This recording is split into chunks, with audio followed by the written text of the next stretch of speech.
Economic policy and business development ने budget में तनख्वाहदार तबके के लिए टैक्स कम करने की तजवीज़ दे दी है। तनख्वाहदार तबके पर टैक्स की शरह 35% से कम करके 20% कर दी गई है। इसी पर बात करने के लिए हमारे साथ मौजूद हैं डॉक्टर सलमान शाह, माहिर इक्तिसादी अमूर हैं। बहुत शुक्रिया सर आपके वक्त के लिए। सर, जिस तरह से economic policy and business development ने बजट के हवाले से कुछ तजावीज़ पेश की हैं और जो है वो टैक्स कम करने की भी तजावीज़ पेश की गई, इसको आप किस तरह से देखते हैं और कितना ज़्यादा ये इफेक्टिव होने वाला है हर सेक्टर के लिए?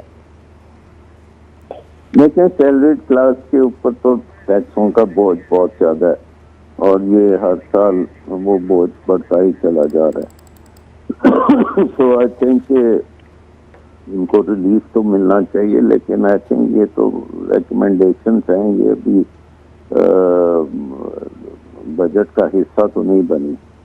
तो अगर तो ये हो जाता है तो एक अच्छी रिलीफ होगी सरकारी मुलाजमीन के लिए, लेकिन overall I think mood tax relief का नहीं है और टैक्स लेने का है।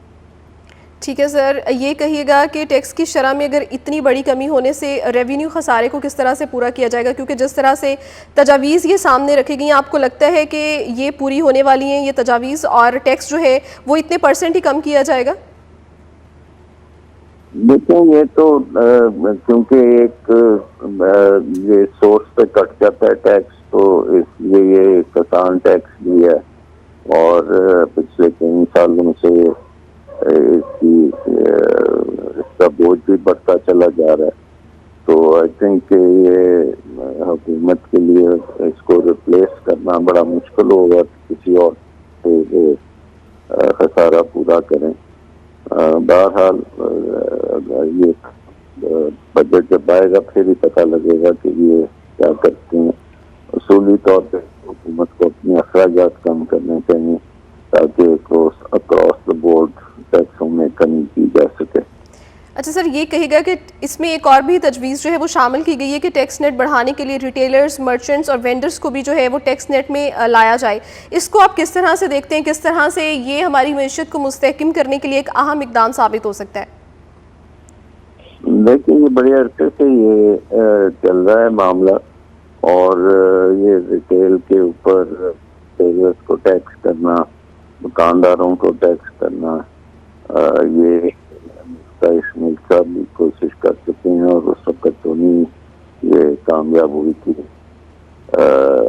स्कीम। लेकिन जरूरी है कि हर जो है सेक्टर उसको टैक्स किया जाए और अगर मामूली टैक्स लग जाता है तो कोई हर्ज नहीं, बड़ी अच्छी बात होगी।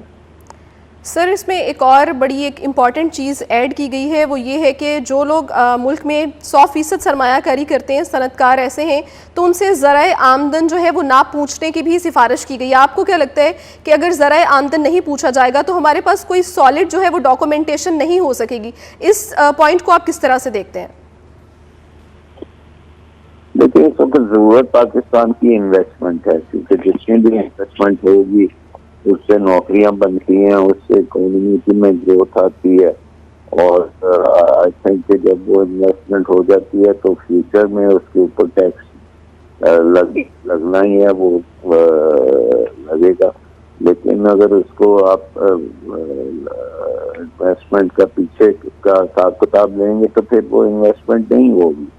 तो आई थिंक असूली तौर पे तो इन्वेस्टमेंट को इनकरेज करना चाहिए और एक दफ़ा इन्वेस्टमेंट हो जाए तो फिर उसके ऊपर उसके टैक्स के इम्प्लीकेशन जो हैं फ्यूचर के लिए होने चाहिए, पीछे की तरफ नहीं देखना चाहिए। सर, आपके अकॉर्डिंगली ऐसे कौन से पॉइंट्स हैं जो बजट में लाजमी तौर पर शामिल होने चाहिए जिससे हमारी जो मईशत है वो मज़ीद स्टेबल हो सके? आई थिंक हुकूमत को अपने अखराजात कम करने चाहिए और उसकी एक तरीका ये है कि आपके बहुत सी मिनिस्ट्रीज हैं जो प्रोविंशियल गवर्नमेंट के पास होनी चाहिए, फेडरल गवर्नमेंट के पास नहीं होनी चाहिए, उनकी कमी हो सकती है, पीएसडीपी में कमी हो सकती है। तो अगर एक्सपेंडिचर कट कर सकती है हुकूमत तो फिर वो टैक्स की रिलीफ भी दे सकेगी।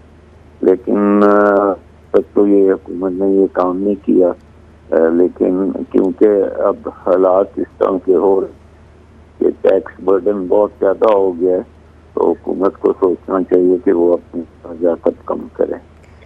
सर, जो जिस तरह से टैक्स जो है वो बहुत ज़्यादा हो चुका है, और जो एक हमारा मिडिल क्लास तबका है या उससे नीचे वाले तबके की हम बात करें, तो वो इस सारे सरकमस्टेंसेस से वो किस तरह से डील करेगा? देखिए, बहुत मुश्किल काम है क्योंकि महंगाई भी पिछले 3-4 साल बहुत ज़्यादा हुई है। अब फिर दोबारा से महंगाई ने सर उठाया हुआ है, तो जो निचला तबका है उसको सेल्स टैक्स भी देता है, टैक्स उनका बोझ भी उठाता है।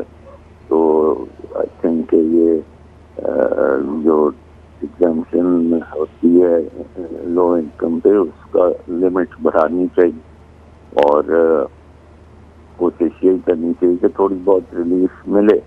लेकिन रिलीफ जो है वो उसी वक्त ही मिलेगी जब हुकूमत अपने अखराजात को कुछ कम करेगी।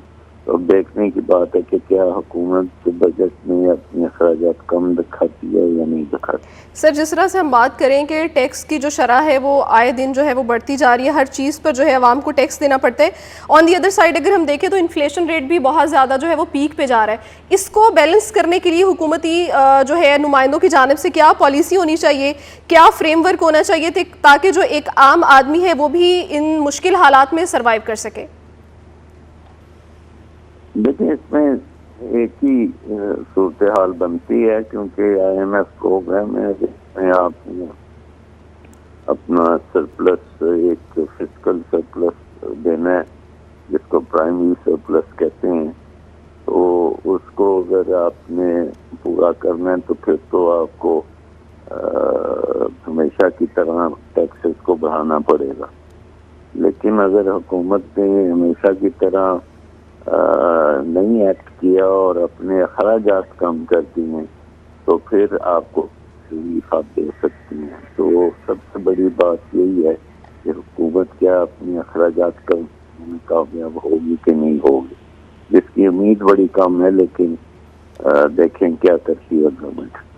ठीक है, बहुत शुक्रिया सर आपके पॉइंट के लिए। हमारे साथ मौजूद थे डॉक्टर सलमान शाह, बहुत शुक्रिया।